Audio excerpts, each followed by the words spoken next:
आसानी से सीखें इंग्लिश, प्रतिदिन उपयोग किए जाने वाले शब्द। जस्ट लिसन मीन्स ज़रा सुनो। ओपन द डोर मीन्स दरवाज़ा खोलो। स्पीक नाउ अभी बोलो। लुक हियर यहाँ देखो। ओवर देयर वहाँ पर।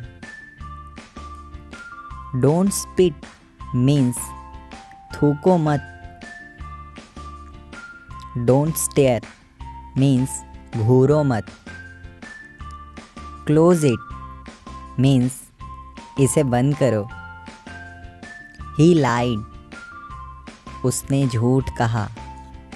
I'll go मैं जाऊंगा। Who next अगला कौन।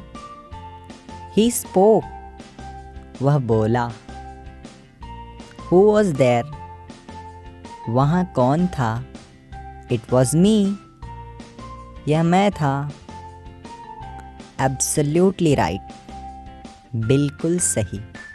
How are you तुम कैसे हो।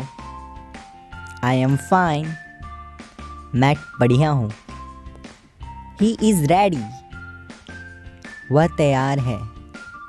Leave me मुझे छोड़ो। Where is she वह कहाँ है। She means यहाँ लड़की के लिए बात में हो रही है, ठीक है।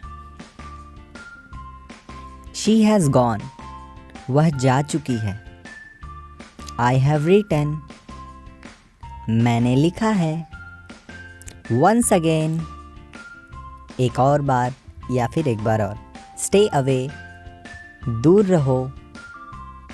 Stay with me मेरे साथ रहो। Please like, share and subscribe. Thanks for watching this video.